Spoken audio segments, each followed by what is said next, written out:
Selamat datang di channel Arc Anime. Hari ini, kita akan menyelami dunia yang penuh warna dan emosi dari anime yang telah mencuri hati banyak penggemar. Dari pertarungan epik hingga perjalanan emosional, setiap cerita menyimpan makna yang mendalam. Jadi, siapkan camilanmu, duduk yang nyaman, dan mari kita menyelam lebih dalam ke dalam dunia One Punch Man. Pastikan untuk like, subscribe, dan aktifkan lonceng notifikasi agar kamu tidak ketinggalan video-video menarik lainnya dari kami. Pada episode sebelumnya, tempat tinggal Saitama didatangi oleh para monster dari rumah evolusi, tapi semua monster tersebut telah dihabisi, hanya tersisa sang cyborg gorila. Bagaimana kelanjutan ceritanya? Tanpa berlama-lama lagi, mari kita lanjutkan. Dahulu kala, terdapat seorang ilmuwan muda nan jenius. Ia memiliki kecerdasan yang luar biasa, dan telah memberi banyak kontribusi di seluruh dunia. Akan tetapi, perlahan dia mulai kecewa terhadap dunia ini, meski banyak orang yang memberi pujian atas kegeniusannya. Tapi tidak ada seorang pun yang mengakui teori yang sudah dibuatnya. Seharusnya bukan peradaban manusia yang kita kembangkan melainkan lebih ke perubahan manusia itu sendiri.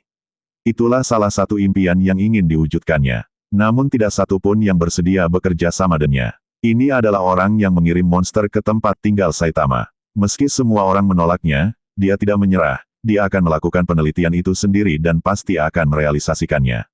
Ketika umurnya sudah melebihi 70 tahun, penelitiannya pun mulai mengalami kemajuan. Pertama, ia kembali muda. Lalu ia membuat kloning dirinya sendiri. Ia menamakan laboratoriumnya Rumah Evolusi. Dan bersama kloningannya, ia menciptakan makhluk baru dengan melakukan percobaan berulang-ulang pada hewan. Dan tidak lama kemudian dia mulai melakukan percobaan pada manusia. Saitama yang mendengar penjelasan panjang gorila memintanya untuk langsung ke intinya saja, ya taulah guru Genos ini kan sibuk banget. Syukur-syukur nih penjelasannya tidak lebih dari 20 kata. Jadi intinya sih gini, si bosnya gorila tuh tertarik pada tubuh si botak. Sontak aja Saitama langsung ngomong kalau dirinya tuh tidak tertarik sama pria. Ya sepertinya Saitama salah paham nih. Sampai-sampai Genos kembali menjelaskan maksudnya. Akhirnya Saitama pun paham, dan setuju untuk menyerang markas Rumah Evolusi. Tentu harus menyerang sekarang ini juga, karena besok ada cuci gudang yang sayang kalau terlewatkan. Sebelum itu, Genos kembali bertanya tentang Rumah Evolusi. Apakah 4 tahun yang lalu Rumah Evolusi sudah mengembangkan cyborg? Gorila sih tidak tahu, yang jelas cuma dirinya seorang cyborg tipe petarung di Rumah Evolusi. Kabar mengenai Saitama dan Genos yang menuju ke Rumah Evolusi sudah dilaporkan oleh sang gorila. Mereka khawatir, semua penelitian yang sudah dilakukan selama ini akan dihancurkan. Merasa tidak ada pilihan lain, mereka memutuskan untuk menggunakan kartu as mereka, yakni melepaskan tanduk pembantai. Tapi itu hanya opsi terakhir. Pertama mereka akan menyiapkan banyak perangkap di lantai 1-8. Kalau beruntung maka semua akan selesai.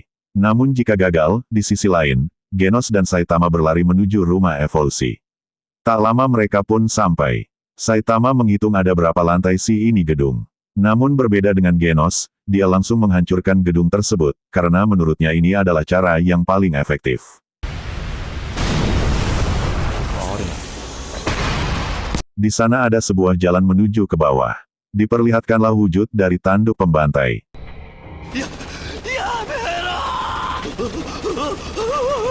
Alasan dia dikurung di sini karena sang prof tak mampu mengendalikan tanduk pembantai. Kali ini dia datang siap untuk dibunuh. Namun ada sampel yang harus dia dapatkan. Ia menunjukkan foto Saitama dan Genos. Dia ingin sang tanduk pembantai menangkapnya hidup atau mati. Saat berjalan menyusuri lorong bawah tanah, Genos mendeteksi adanya sinyal kehidupan di depan. Ada dua makhluk yang mendekat ke arah mereka, lalu makhluk tersebut memukul Genos. Oi.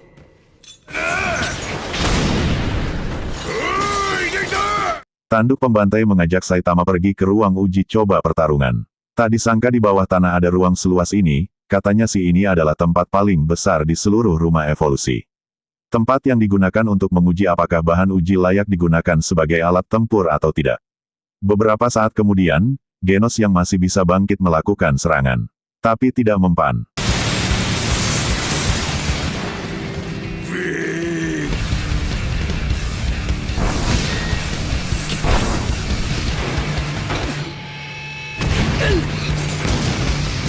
Genos kembali melakukan serangan kuat, tapi serangan tersebut dapat dibalikkan oleh tanduk pembantai.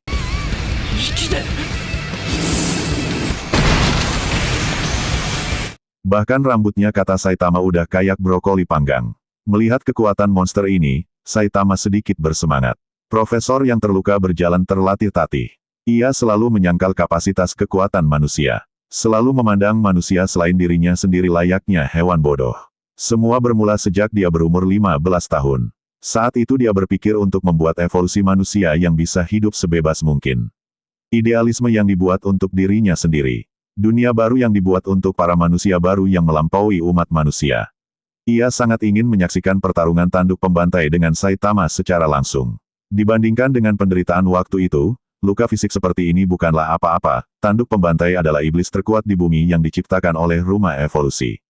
Profesor penasaran bagaimana cara Saitama melawan monster yang berevolusi ke tingkat terakhir. Saitama berharap tanduk pembantai tidak mengecewakannya. Secepat kilat, tanduk pembantai berpindah di belakang Saitama, tapi begitu dia menatap Saitama, dia ketakutan dan langsung melompat ke belakang.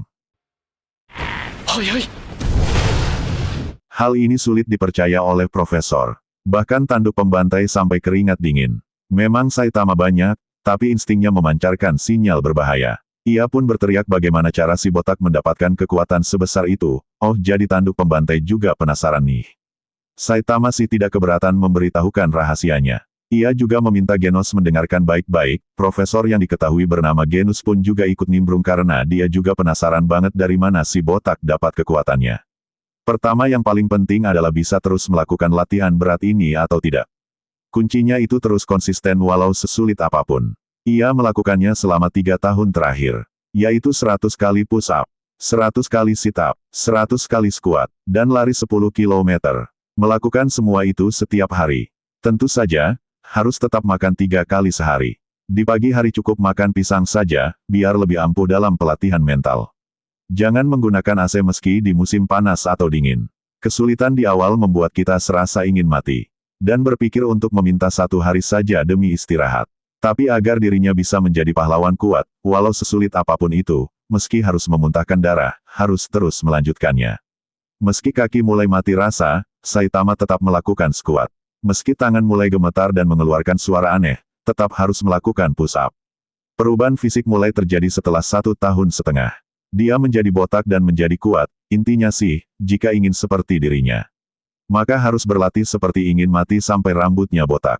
Karena itulah cara satu-satunya menjadi kuat, mereka yang hanya main-main dengan manusia baru atau evolusi tidak akan pernah sampai di titik ini, kekuatan manusia sendirilah yang membuat manusia itu bisa berubah. Pernyataan Saitama ini sulit dipercaya.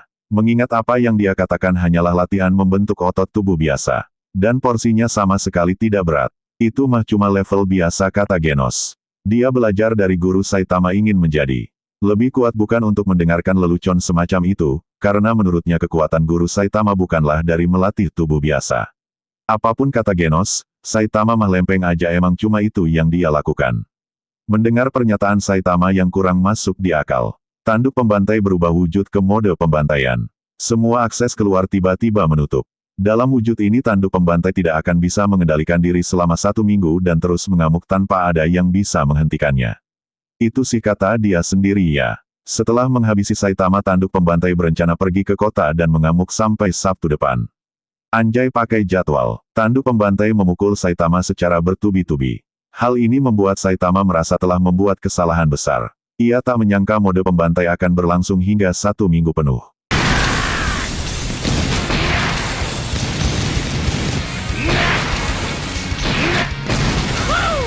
Saitama baru sadar kalau hari ini adalah hari Sabtu. Tepatnya hari di mana supermarket mengadakan cuci gudang, kirain dia khawatir sama apaan. Tak ingin berlama-lama Saitama melancarkan pukulan yang ngebuat si tanduk pembantai meninggoy seketika.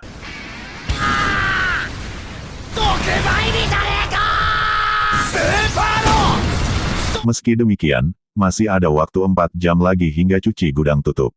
Akhirnya Saitama dan Genos segera pergi ke sana. Yang mana itu membuat Profesor Genus kena mental dan berniat berhenti melakukan penelitian. Gedung yang telah dibakar oleh Genos, diperiksa oleh beberapa peneliti. Disimpulkan hal ini sama seperti kasus sebelumnya, area dibakar dengan api berdaya hebat. Dan menebak jika ini dilakukan oleh cyborg muda. Mungkinkah mereka sudah tahu Genos? Dan itu dia, alur cerita dari One Punch Man episode 3. Semoga video ini memberikan wawasan baru dan menghibur kalian. Jika kamu suka dengan konten seperti ini, beri kami jempol dan subscribe untuk mendukung channel ini. Kami sangat menghargai setiap dukungan dari kalian. Jangan ragu untuk berbagi pendapat atau rekomendasi anime lainnya di komentar. Sampai jumpa di video berikutnya, dan tetap semangat menikmati anime.